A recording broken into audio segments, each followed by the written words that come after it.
Siddharth, I am sorry, आंकड़े और नतीजे आ चुके हैं। अब आपसे बात होगी बाद में। ये सामने आपके सामने पिटारा खुला, किसको कितनी सीटें। टीएमसी के खाते में 142 में से 56, 152 पहला चरण। 152 है ये, तो माफ कीजिएगा, ये पहला चरण है। टीएमसी के खाते में 56, बीजेपी के खाते में 53, कांग्रेस के खाते में 3, अन्य के खाते में 0। ये तो फेज 1 हो गया। अब जरा लेकर आइए फेज 2। देखिए 142 सीटों में कितनी मिलती है, सबकी नजर टीवी स्क्रीन पर। तो इसके हिसाब से 60 सीटों पर बीजेपी, या रुझानों के हिसाब से, मतलब एग्जिट पोल के हिसाब से 60 सीटों पर बीजेपी। देखिए दूसरे चरण में टीएमसी 81, यहां टीएमसी बाजी मारती नजर आ रही है, लेकिन बीजेपी को बहुत बड़ा फायदा है, क्योंकि 60 और जोड़ दें अगर, तो यहां तो बीजेपी को कुल मिलाकर शायद 153 के आसपास हो जाएगा। अभी हम जोड़कर भी बताएंगे। लेकिन दूसरे चरण में 142 सीटों में से 142 सीटों में, देखिए पहले चरण में, पर मुझे लगता है कांटे की टक्कर हो जाएगी। हाँ। ओवरऑल हो गया है, तो फेज 1 फेज 2 को मिलाकर 137 दीदी के पास यानी टीएमसी के पास, और बीजेपी के पास 153, कांग्रेस के खाते में 3, अन्य के खाते में 1। 294 से पश्चिम बंगाल में भारतीय जनता पार्टी यहां पर सरकार बनाती हुई दिख रही लेकिन है। ये फंस गया है भाई, ये फंस गया। ±10 कर देंगे तो कुछ भी हो जाएगा फिर। ये तो अगर 137 टीएमसी है, बीजेपी 153 है, तो अगर ±10 अगर एग्जिट पोल में रहता है, उतना एक ट्रेंड आपको पता लगेगा। 148 चाहिए ना, 148 चाहिए, ±10, 11 आप कर लीजिए। यहाँ पर ±3 चल रहा है। बाय द वे, हमारा एग्जिट पोल जो है न्यूज 18 इंडिया का, नेटवर्क 18 का एग्जिट पोल +-3 करके चल रहा है। तो ऐसे में आप देख लीजिए, अगर +-3 तो 137 +3 हो जाता है 140, और माइनस कर दीजिए तो 134 हो जाता है, 134 हो जाता है, 133 हो जाता है। अब उधर आप जाइए तो वहां भी कुछ खास असर नहीं है, +-3। 153 बीजेपी, टीएमसी 137, 153 पर BJP, that magical figure is 148। और यहां सरकार बनाती हुई पश्चिम बंगाल में भारतीय जनता पार्टी साफ तौर पर दिखाई दे रही है एग्जिट पोल के नतीजों। तो बीजेपी सरकार बनाती हुई नजर आ रही है। चाणक्य तो दे रहा है 198, लेकिन हमारा एग्जिट पोल दे रहा है 153। ये थोड़ा नेक एंड नेक जरूर कहा जाएगा, क्योंकि मैजिकल फिगर से एक थोड़ा ही आगे है।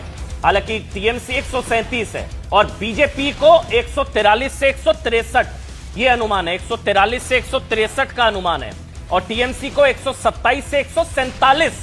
अब 127 से 147 बंगाल में कांग्रेस 2 से 4, कांग्रेस 2 से 4, यानी कि अन्य के खाते में जो वोट शेयर भी है वो 11% के आसपास है। ये बंगाल में वोट परसेंटेज आप देख लीजिए, 44% यहां पर मिल रहे हैं ममता बीजेपी को, और ओवरऑल वोट शेयर जो है वो भारतीय जनता पार्टी को 44% मिल रहा है और टीएमसी को 43%, मतलब 1%।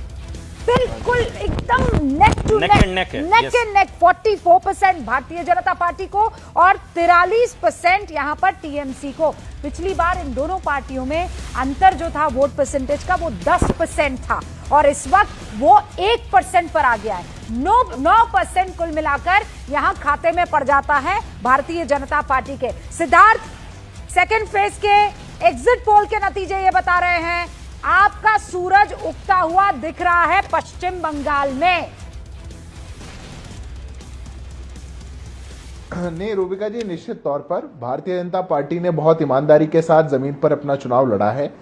हम एक एक वोटर के पास गए हैं और जिस प्रकार से 15 सालों में पश्चिम बंगाल के साथ धोखाधड़ी हुई, हमने उसको उजागर किया, और जो पश्चिम बंगाल डिजर्व करता है हमने उसका वादा जनता के सामने रखा है। हम आश्वस्त हैं। आपका एग्जिट पोल कोई आंकड़ा हो सकता है 190 बताए, कोई आंकड़ा 150 बताए। मैं एक शब्द में आपको कह देता हूं, मैं सेफोलॉजिस्ट नहीं हूं, मैं आंकड़ा नहीं दूंगा। प्रचंड बहुमत की भारतीय जनता पार्टी की सरकार पश्चिम बंगाल में बनने जा रही है। अभी टीएमसी की प्रवक्ता बदलाव की बात कर रही थी, मैं सहमत हूं उनकी बात से। बदला लेकर के ही बदलाव होगा। बदला तो ममता बनर्जी से लेना है, सारा अन्याय जो उन्होंने किया है उससे बदला लेगी जनता, और जब बदला ले लेगी तो बदलाव हो जाएगा। आप पश्चिम बंगाल में सिद्धार्थ जी 153 ठीक या कम है आपकी अपेक्षा के हिसाब से, आपकी उम्मीदों के हिसाब से? आपका नंबर कुछ बड़ा है, आप कह रहे हैं नंबर नहीं देंगे, आपके राष्ट्र जो गृह मंत्री अमित शाह जी वो नंबर दे चुके हैं 210 से ज्यादा। तो आपको क्या लग रहा है, 153 कम या ठीक या इससे भी ज्यादा? प्रचंड मतलब 153 तो प्रचंड नहीं हुआ ना सर? इससे ज्यादा निश्चित तौर पर, बिल्कुल। मैं तो इसीलिए आपको मैंने बता दिया कि प्रचंड बहुमत की भारतीय जनता पार्टी की जीत, तो 153 से ज्यादा, काफी ज्यादा। भारतीय जनता पार्टी लेकर के आने वाली है। जनता का मूड बिल्कुल बना हुआ था और अगर आप आश्चर्य में जाएं 4 तारीख को तो भी मैं आपको अभी से ही एक राइडर दे रहा हूं, बहुत आश्चर्य में मत जाइएगा। जनता अपना मूड जब बताएगी तो हो सकता है कुछ लोग सरप्राइज भी हो जाए, पर एक बड़ा नंबर बीजेपी के पक्ष में आने वाला है। कह रहे हैं, मैं जरा आंकड़ों को रीड कर रही थी क्योंकि ये आंकड़े अभी अभी हमारे सामने भी आए हैं। लगातार इस पर काम कर रही थी टीम और ये अब आंकड़े जो सामने आए हैं, प्रेसिडेंसी इलाके में मतलब 111 सीटें होती हैं। 111 सीटों में पिछली बार दीदी ने लगभग 96 सीटें जीती थी 2021 में, ठीक है, ममता बनर्जी ने। अब मैं जरा दर्शकों को बता दूं कि ये जो प्रेसिडेंसी इलाका है, ये इलाका है क्या। मौमिता अच्छे से जानती हैं, वो वहां पर खान साहिबा बैठी हैं, वो भी बहुत अच्छे से इसे जानती है। इसे ये भद्रलोक कहा जाता है ना। यहाँ मतुआ समाज, कायस्थ और जो अपर कास्ट हिंदू हैं, मुस्लिम समाज, ये मिक्स आबादी यहाँ पर रहती है और दीदी को बहुत पसंद करती हैं। और इसीलिए कहते हैं प्रेसिडेंसी डिवीजन जो है वो कोलकाता का किला कहा जाता है। उसे जिसने जीता उसने सब कुछ जीत लिया और यही मौमिता यहां पर होते हुए दिख रहा है। अभी आप यहां पर देखिए 44% के साथ भारतीय जनता पार्टी प्रेसिडेंसी इलाके में, ये देखिए भारतीय जनता पार्टी पा लेती है 44 सीटें, मतलब 38 से 44 सीटें प्रेसिडेंसी इलाके में। नहीं, अगर ये होता है तो 96 सीट से ममता को नुकसान वो पहुंच रही है 63 से 69। 30 मतलब मान के चलिए ना 30 सीटों का नुकसान। और ये जो है इसमें है साउथ 24 परगना, नॉर्थ 24 परगना, हावड़ा, नादिया, ये जितनी सीटें हैं ये 111 सीटें हैं।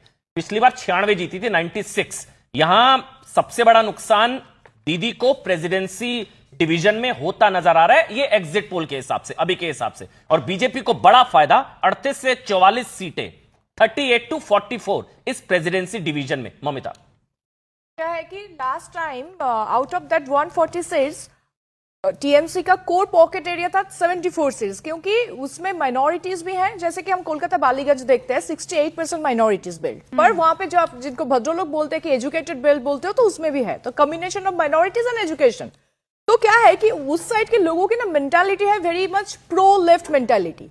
तो अब वही देखना है रुबिका नमन की वही प्रो मेंटालिटी, लेफ्ट मेंटालिटी वो साइलेंटली बीजेपी की तरफ शिफ्टिंग होता है या 2011 में हुआ, अंडरस्टैंड। हाँ, 2011 में लेफ्ट के पास जितनी भी सीटें थी उसे छीनकर 86 सीटें टीएमसी ने कर ली। हाँ, फिर उसे और मजबूत किया और वो साल था 2016। टीएमसी ने उसे और मजबूत कर दिया और उसे लेकर गई वो 91 पर, ठीक है। फिर 2021 में इसी प्रेसिडेंसी इलाके में टीएमसी ने अपने आप को और मजबूत किया, तो 74 से वो पहुंच जाती है 96। ये किला हुआ करता था लेफ्ट का। अब लास्ट टाइम उसमें क्या हुआ था कि आउट ऑफ दैट जो जहां पे 74 कोर पॉकेट मैं बता रही हूं, तो उसमें से 54 टीएमसी को मिल गई थी और भाजपा को वहां से सिर्फ 8 सीटें मिली थी और बाकी जो था वो अदर्स में बांट गए थे। तो अब यही देखना है कि इस बार जो परिवर्तन के हवा बंगाल के लोग मांग रहे हैं कि पाल्टानो दरकार चाहे बीजेपी सरकार, that means change is needed, so that's why we are looking for Bhajpa सरकार। तो यही देखना है कि अब बहुत एक चीज मैं दोबारा आप ही से सवाल ले रहा हूं, ये अंडर करंट इतना स्ट्रांग था तो क्या पता लग रहा था ये अगर इतना ज्यादा अंडर करंट है, या जो सोफिया जो सिद्धार्थ ने कहा बदला, एंटी एस्टेब्लिशमेंट, एंटी